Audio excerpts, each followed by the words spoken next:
Anomaly. Hey man, well we are back. Another episode of Anomaly, man. DF season's coming down to an end, bro. But it's been a hell of a ride. Yes, sir, man. I think it's one of the best NBA seasons we've seen. It's just ultra competitive. You don't know who gonna win, and I think that's the way I like it. That's It how was I. good. It was good. I'm pissed that I was a little wrong. I'm pissed I was wrong. I won't lie. I definitely want to see Lakers Warriors go 7. Didn't think Mhm. the Lakers would blow the Warriors out like that. That's a tough way for the defending champs to go out. It really is. It's been a long off season in Oh Oakland. yeah, for sure, man. But I, I think it was like I think there was a little outmatched there. Outmatched there. You know, we got Steph Curry, but you know the size of AD, Bron being Bron, and and what he does on like in the paint is a little too much for that Warriors team, and they didn't get quite clicking. All everybody get to quite clicking. You know, like the Yeah. guys, the Pools, the Moody's, even Clay. We needed some bigger games from to see a more competitive series. Yeah, it was kind of like that '04 Lakers season. There's a lot of stuff going around Golden State this year. You know, a lot of conversations. You had the Draymond Green pull to start the year off in the off season. Hmm.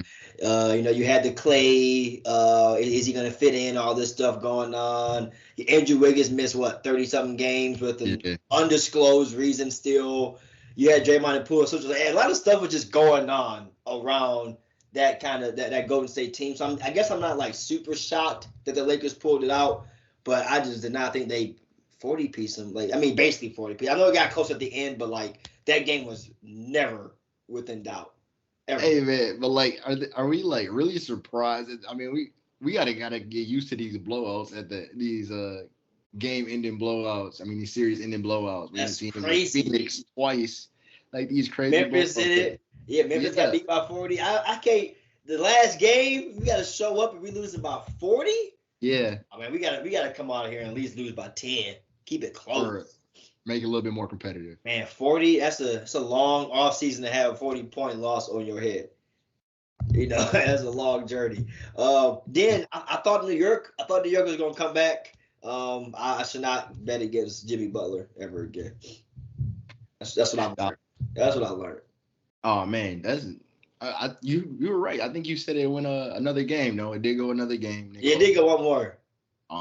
And I think that just shows we seen how good Jalen Brunson is. You know, uh, dude finished the playoffs with 25, 5-5. 5 Like and 5, I think 5 and 6. Yeah, he was amazing. so he wasn't an all star, wasn't all NBA. We see he's a dog, and you know New York got something to build on there. But I think Jimmy Butler is just the best player in that series. He was. He was just like, I'm not going home. Yeah. Not yet. This is not the time. And they got their hands filled tonight. You know, tonight's Yeah. big game one against Boston, team Mhm. that's been to what is it, 4 straight Eastern Conference Finals now. In the NBA Finals last season. How does Miami upset Boston? I mean, I know it might be weird to call it an upset in the pros, but I'm thinking no Tyler Hero, no Victor Oladipo. At some point, that has to affect the Heat at some point, right? Yeah, I mean, I see Boston being a more talented team in this series. They got two tough shot makers. Well, I'm gonna throw Malcolm Brogdon in there too, a guy who shoots 40% from three tough shot makers.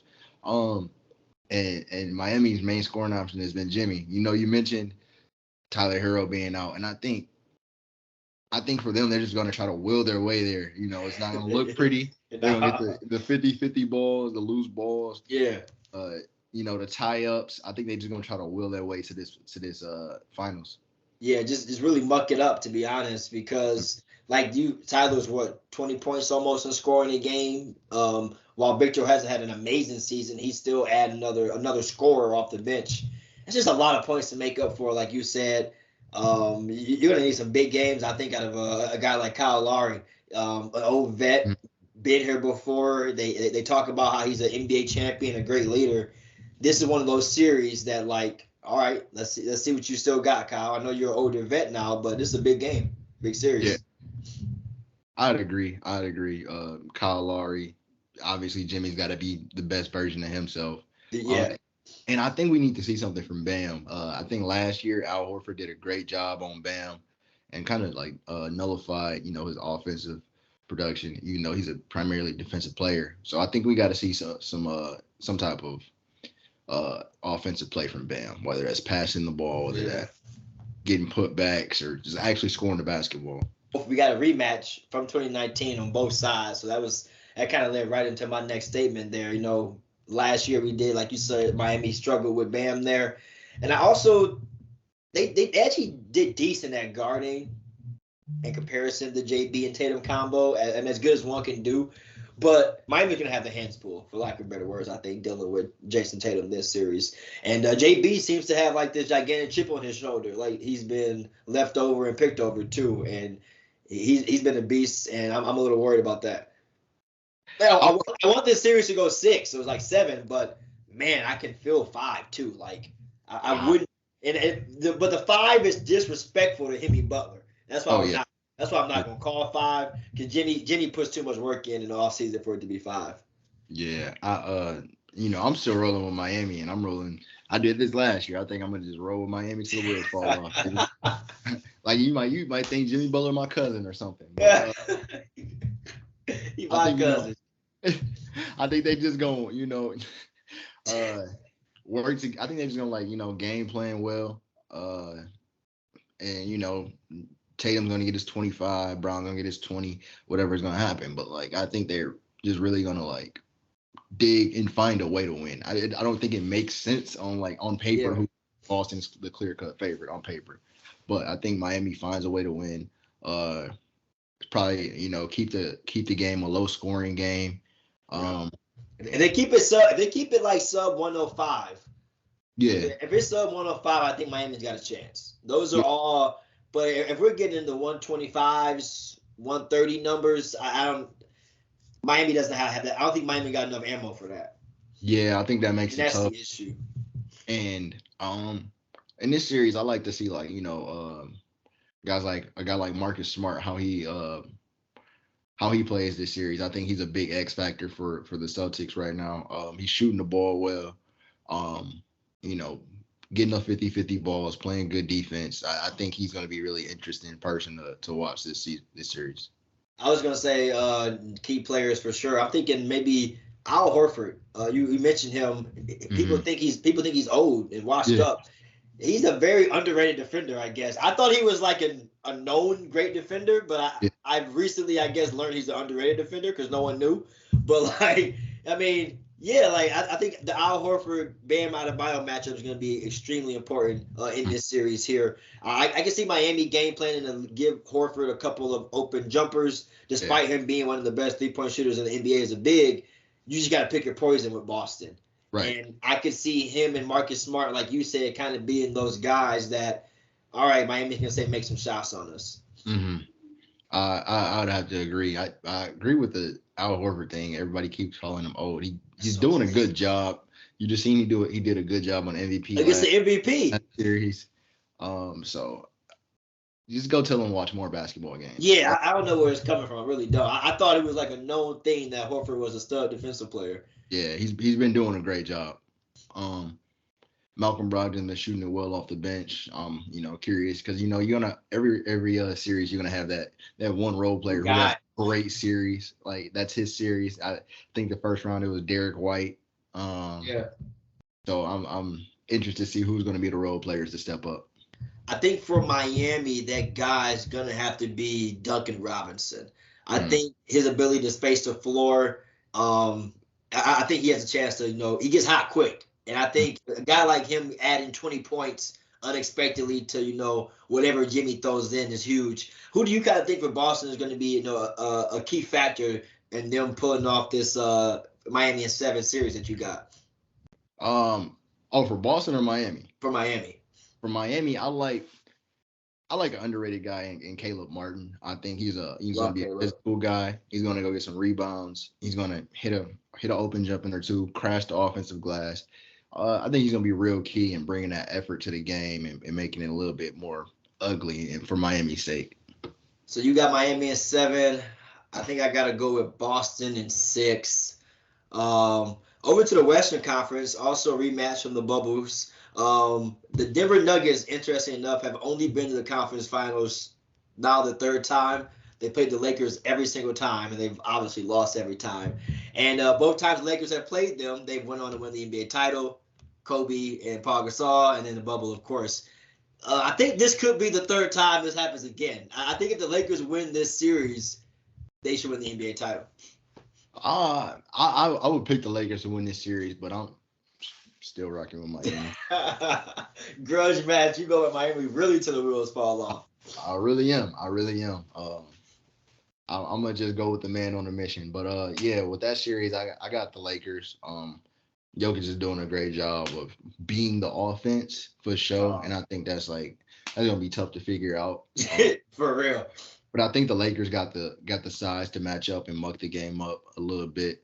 With dudes like Jared Vanderbilt, AD being the looking like a defensive player of the year candidate right there. And then Braun being 6'10", and even as though he's a little older, I still think whatever. They got the size, and they're gonna be a little physical to muck that game up. If AD played like he did last night for the whole series, they'll win this series for sure. Because he was remarkable. Obviously, Joker's gonna be Joker. He's a stud. He was a little more amazing than I thought he would be in the first half for sure last night. But like you said, I think the Lakers kind of figured out some stuff late in that game. They got some size. They got enough bodies, which is one thing that trade did in midseason. They definitely have enough bodies to throw at Joker now. Not really the footers that they had a couple of years ago, and Dwight Howard, JaVale McGee. Yeah. But you can still Rui Hachimura for some reason gave Joker hell. I think because of his strength and his quickness, kind of gave Joker some problems up on the perimeter. Yeah, I agree with that. They're gonna be able to throw some bodies there. You might send a late double, high hands. Maybe I doubt that, but just throw different things at him. So we're gonna see, man. He's won 2 MVPs for a reason. And the Lakers offensively gonna have to attack him on that side as well, and put him make him work on the other end. So looking forward to that. But I think the Lakers will pull that off eventually. Yeah, I think they gotta pick what they're gonna do with Joker as well. Either allow him to be an extreme playmaker and get others involved and make others beat you, or allow him to be a dominant scorer and try to limit the amount he gets others involved. I don't think you can't let what happened last night happen. He does both. you can't let him have the 30 plus P's and the 15 something assists. You gotta try to limit one of those. But I also think the Lakers are not too down about losing game one. Is Bruce Brown gonna score 20 every night on us in this series? I think if so, you shake their hand and say, hey, that's a hell of a series. Good job. Yeah. But I don't really think that's gonna happen every game in this series. Yeah, definitely I feel like that game was definitely an outlier, but I think they have benefit from limiting Jamal Murray as well, and his impact off the dribble. So, and now, kind of take a tool away from Joker is, he can only do so much. So he can, you can stop the second option, shut that water off, and I think they'll be in good shape. If you're Denver here and Mike Malone, how do you advance to your first NBA Finals? What do you see against the Lakers that you got scary late? How are you able to stay the 1 seed, pull off this win, send LeBron James packing?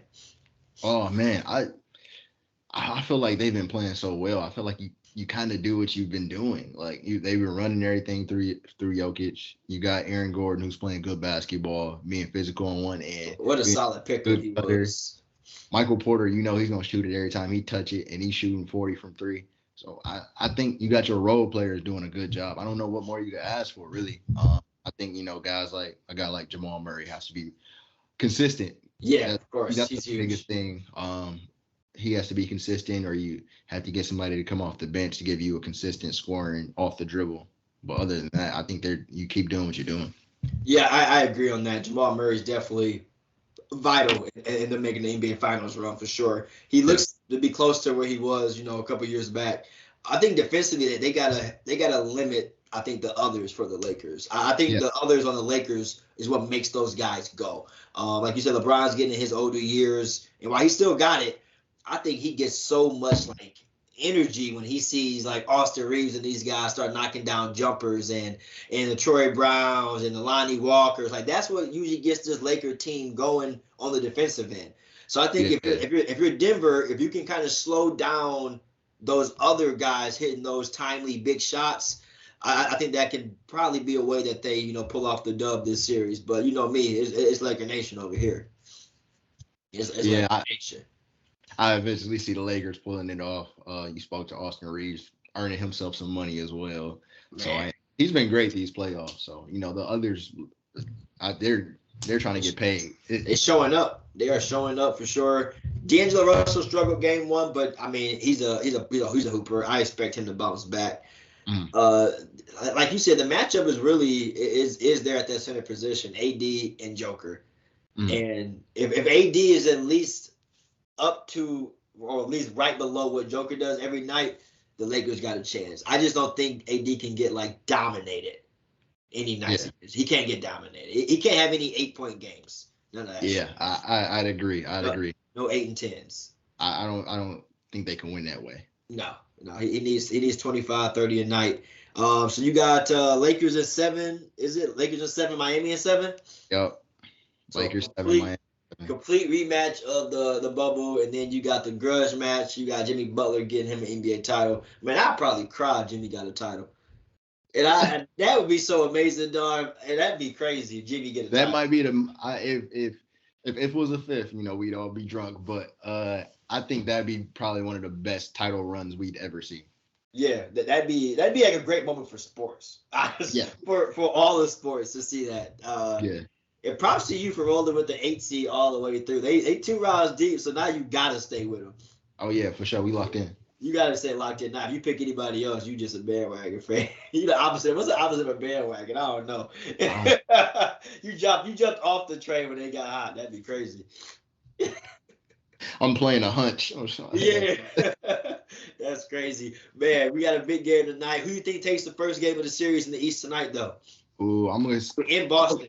I think I'm gonna go with Miami. I think they play with some desperation, knowing that they're away. So I'm going with Miami first game. Ooh, first game Miami. That'd be a punch in the face right to Boston. Let them know we here. We're here. We're not to be effed with. I'm gonna go with Boston in game 1. I think Boston gonna come in home court. Jason Tatum just came off of a crazy game. I feel like he's gonna try to start the series like that. He could come out and fire maybe 10 shots in the first quarter. Yeah, his scoring is definitely gonna be an issue. So it's gonna be a good series. It should be. They're gonna go zone. You think Jimmy's play a little bit of 1-on-1, a little box and one? Eric Spoelstra gets very creative over there on the defensive side. Like they'll run everything. They are willing to mix it up, which is like I think you're gonna need when you got a good scorer like Jason Tatum and Jaylen Brown. So they're gonna mix it up, but on the offensive man, I think Jimmy Butler's gonna get some ugly buckets, shoot a bunch of free throws. He said a bunch of free throws. You so right. I think he's gonna shoot a bunch of free throws, and he's gonna control the game that way. Hey man, I'm here for it. Jimmy Butler for president. I'm all for it. That's a wrap, man. Conference finals. Y'all better be tuned in. It's gonna be a hell of a ride. Laker Nation. You got Miami Heat over there, but yes, sir. We got the Lakers to the finals, man. Lakers at 6, and I got Boston in 6 as well. Until next time, y'all. NBA Finals will be back. Yes, sir. Anomaly, a podcast presented by Sports Time with my